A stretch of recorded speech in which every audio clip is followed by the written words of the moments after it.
Hashem's name will be blessed forever. Shalom, everyone. Today we are going to talk about Birkat Hamazon. After we discuss a few halachot about how to wash hands before the meal, during the meal, and after the meal, before Birkat Hamazon. Today we're starting to talk about Birkat Hamazon itself. When do we say it? Who is obligated? What's the minimum food required to eat in order to be obligated to say Birkat Hamazon? What if one's forgot to say Birkat Hamazon and then you realize on the way home or going elsewhere that he didn't do Birkat Hamazon? What should he do? Should he go back? Can he say it right there? And so forth and so on. First, what is Birkat Hamazon? Birkat Hamazon is a special prayer said after eating a meal with bread. Basically, we're thanking God for the food He has given us, as well as beseeching Him to keep providing for us. Meaning, we asking from Hashem to continue provide us with food, sustenance, everything that we need in order to live on earth. The main goal is first to show that we believe that God is the source of everything, and whatever we have and all the blessings comes from Him. Secondly is a great deal to thank someone that is benefiting us, right? So God is doing that on a daily basis, every day. And just to have the ability to eat, it's a great, it's a good reason, it's enough good reason to thank God. What it contains several blessings composed by numerous people, including Moshe Rabbeinu, Yeshua, King David, Rabbi Gamliel, and so forth and so on. Remember that special insertions are added for Shabbat, Yom Tov, Hanukkah, and Purim. Okay? So let's talk a little bit about the obligation. What's the minimum amount of bread to be obligated in Birkat Hamazon? Some people meet Birkat Hamazon only on Shabbat, when they have big meal, and thinking mistakenly that only big meals are required from them to have Birkat Hamazon, to do Birkat Hamazon. But there's nothing to do with big or small. You can have a big meal without eating bread. You can have everything on the table, but it's not bread. And you won't need, probably, to say Birkat Hamazon, unless you eat a lot of mezonot, something another time to discuss. So, number one is obligated to recite Birkat Hamazon unless one eats a minimum of a kazait of bread. Again, one is not obligated to recite Birkat Hamazon unless one eats minimum of a kazait of bread. What is a kazait? The amount of bread which is necessary in order to make hamotzi. It's a small amount. We'll see it in a second in measurement. And netilat yadayim are discussed in an article that we, I think, already talked about. So, Birkat Hamazon is something that we all do, and we're obligated to do it. When we eat a meal with a bread, we wash hands. We said Amotzi, and then we have to say Birkat Hamazon So how large is a kazait of bread? According to Ashkenazim and according to Sephardim. So according to Ashkenazim, the kazait is slightly less than 1 ounce of volume. A good approximation is half the centerpiece of a 1 pound rye bread. According to Sephardim, the kazait is, it's debatable by the way, 27 grams, 26 grams, some says that even less than that. Kazait mean kazait. I mentioned that word a few times. I'm not sure that everyone familiar with that. Kazait mean, if you want to spell it, transliteration, kazait in Hebrew, chaf, zayin, yud, taf, kazait, or zayit. Zayit means olive. That's the size. And kazait, if you want to try write it in English letters, it will be K-A-Z-A-I-T.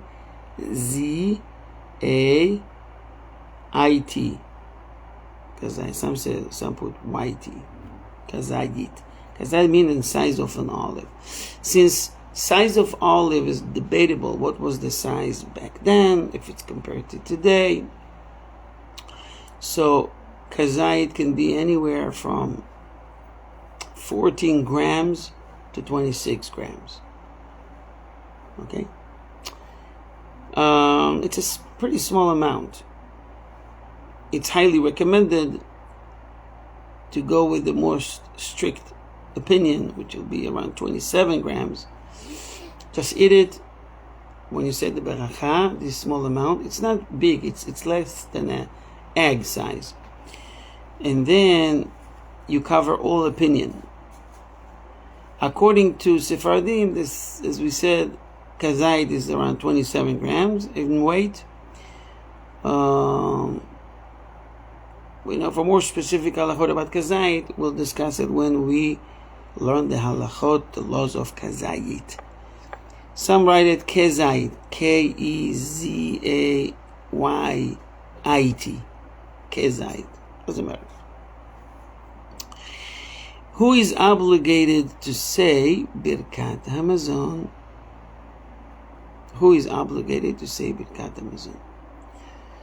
There's a dispute whether women are obligated in Birkat Hamazon on Torah level or only rabbinically. Okay. Why? The source for Birkat Hamazon is from the Torah.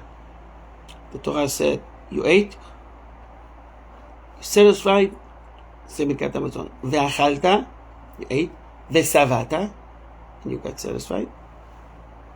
You finished the meal. Uverachta, you said the bracha, the blessing. Therefore, if a woman eats bread and is full and is now unsure whether she say Birkat Hamazon, there's a dispute whether she should say it to be sure, and there is what to rely on to make it to be sure.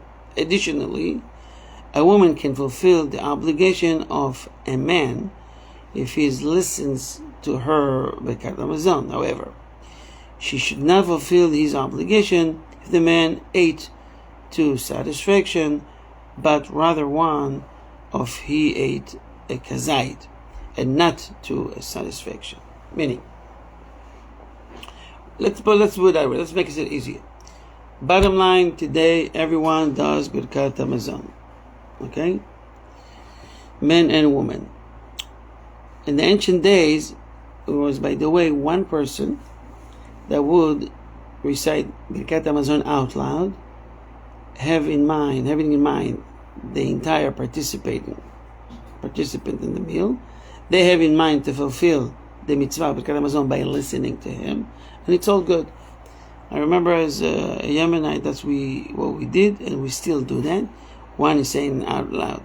Nowadays, you see, even among Yemenite community, you see people that saying Birkat Hamazon out loud, and some holding benchers and saying Birkat Hamazon themselves. They go to Ashkenazi yeshivot and they learn there, and they come back influenced by these customs.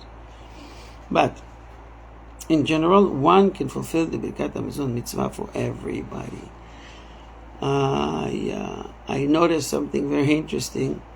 When my grandmother and aunt, when they came from Yemen, most of them didn't know how to write and read. Okay? So, I noticed that Birkat Hamazon, they know it. They know it by heart. And I realized that they actually listening to Birkat Hamazon at least twice a day, out loud. So this is how they learn it. When they resident in the land of Israel, they went to school and they learned. So now they know obviously to read and write. But what I was saying is, the point is that I noticed that one is saying the blessing out loud. From all these years that they listened to this, the leader of this special blessing, they learn, watch, learn, and now they can say it by themselves. Excuse me. A child who isn't yet bar mitzvah, 13 boy, 12 girls, is obligated to say Birkat Hamazon on the Rabbanan level. It's a rabbinical institute Halacha. Because of chinuch. Chinuch means to teach them, to educate them. So basically we're starting with a very young age.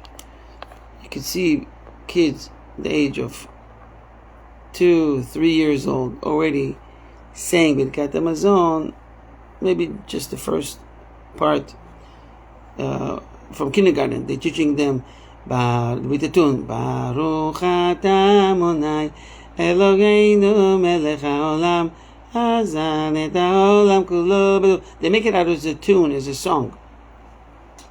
So they learn it that way, and this is really the best thing and best method to do it.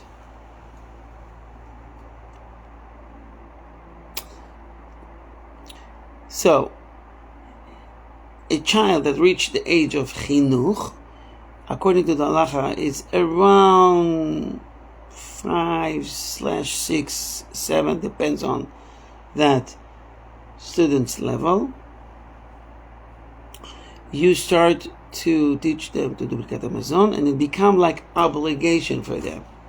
You make sure that they do the Birkat Hamazon and start practicing from this age.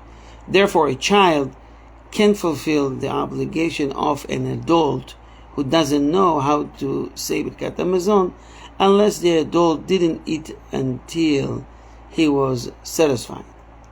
Otherwise, the adult is obligated on the Oraita, from the Torah level, to say Birkat Hamazon, and can fulfill his obligation with that of a child. Okay, because the child himself is not really obligated. It's just a matter of chinuch, educating them. So he can't fulfill the mitzvah for the adult. And yeah, okay. Some say that children from the age of 6 should say Birkat Hamazon. So bottom line, I mentioned before, 5/6/7. Some says 6 is the age we make efforts that the kids will say Birkat Hamazon. Okay, moving on. There is a question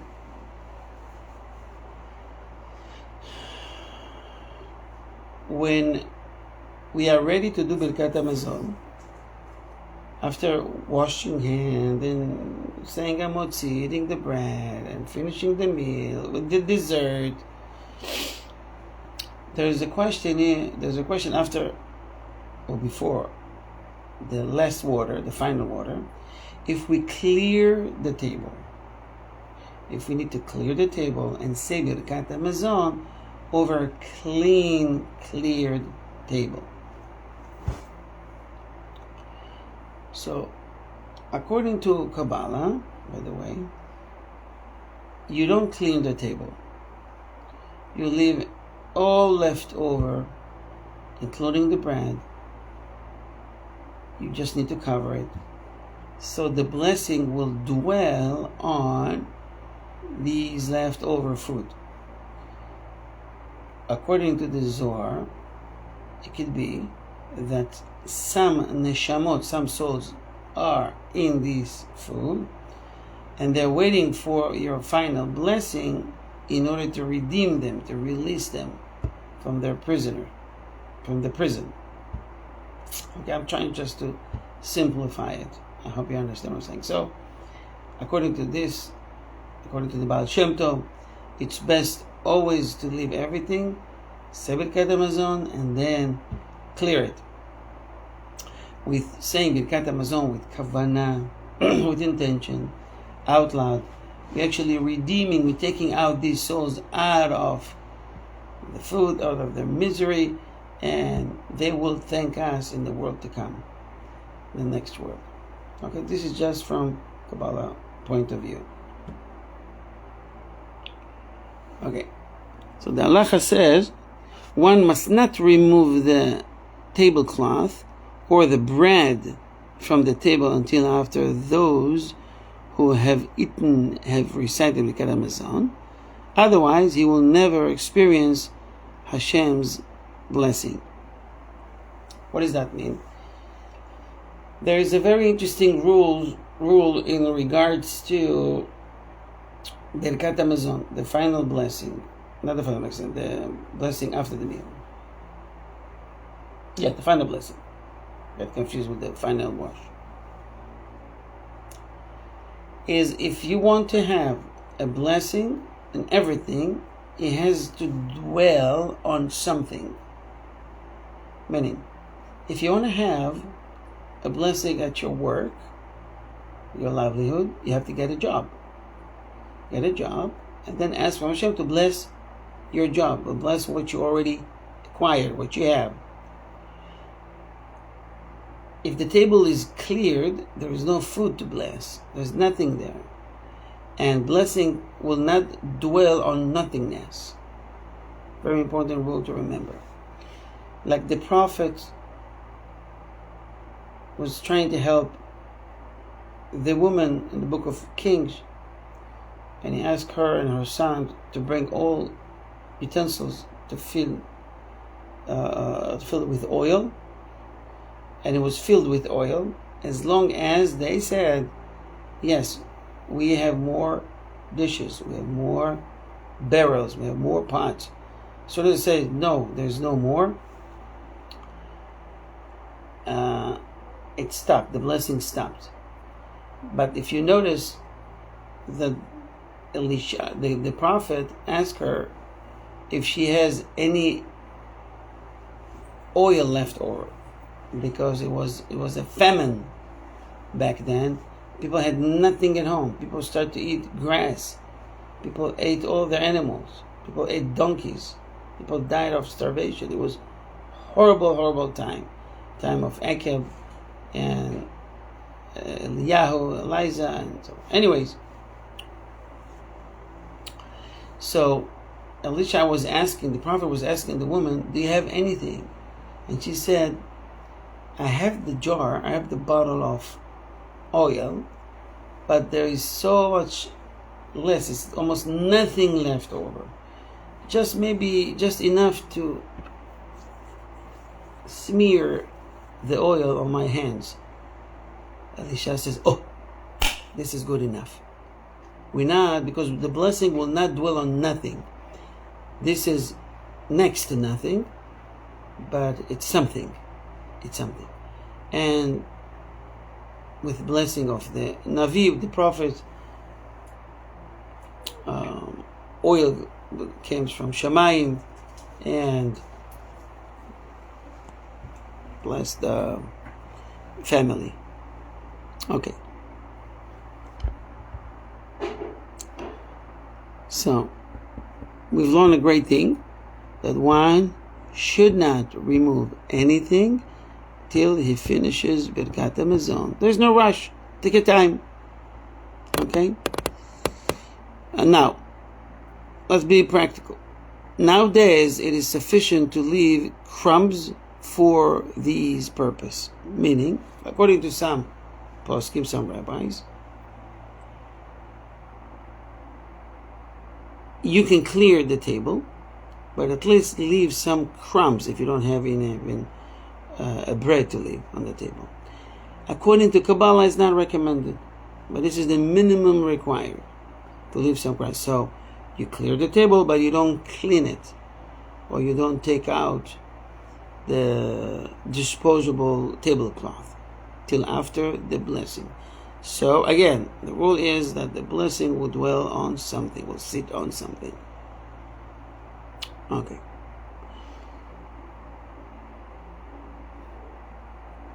If one eats sandwich and is not seated at the table, then he should leave some bread in his lunchbox for Birkat Hamazon, so that it will be possible for Hashem's blessing to come to him.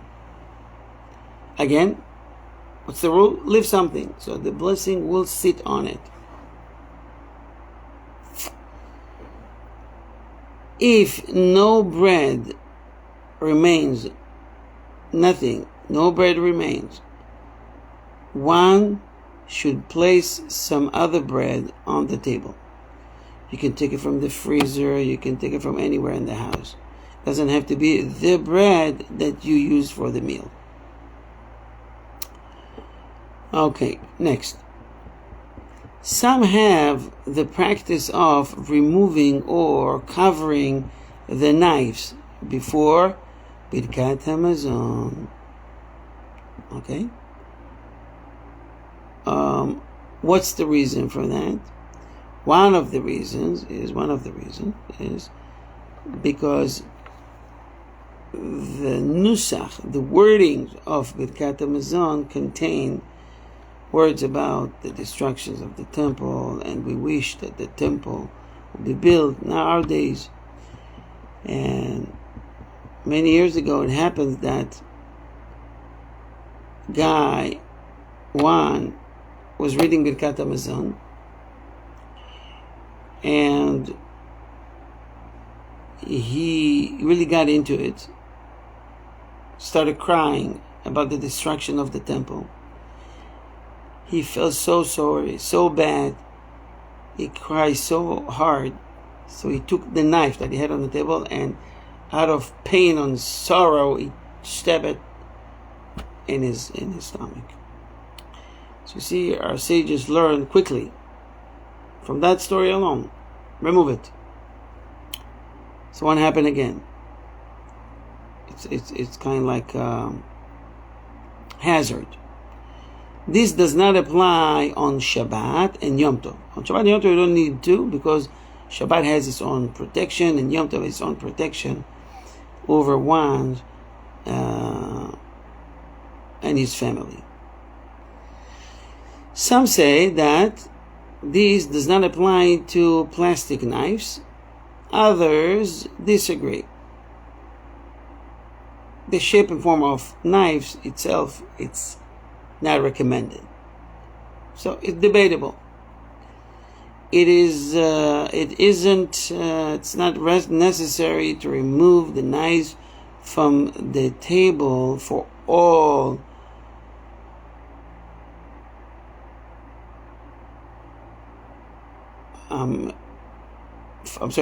for al hamichya of borei nefashot after snack. So removing the knives, it's for Birkat Hamazon, not if you do the short version after eating mezanot, al hamichya or nefashot. Okay, the short version of blessing after finishing eating. Some writes that nowadays people are not careful with this practice. I highly recommend people to keep the ancient custom. Just remove it for Birkat HaMazon. One shouldn't clear the table while saying Birkat HaMazon, but after the fact that one does fulfill one's obligation. Okay? So bottom line, finish the blessing, and then clear and clean, and all is good. It's nothing about being dirty and getting ready. It's better, as we've learned, to remove that. We're going to stop here. Our next class, our next topic will be discussing the behavior during Birkat HaMazon. What do we do? Should we stand? Should we sit? Should we lie down? Can we stop and speak in the meantime? Can we signal someone? And so forth and so on. Thank you for participating in our class about Birkat HaMazon. God bless you.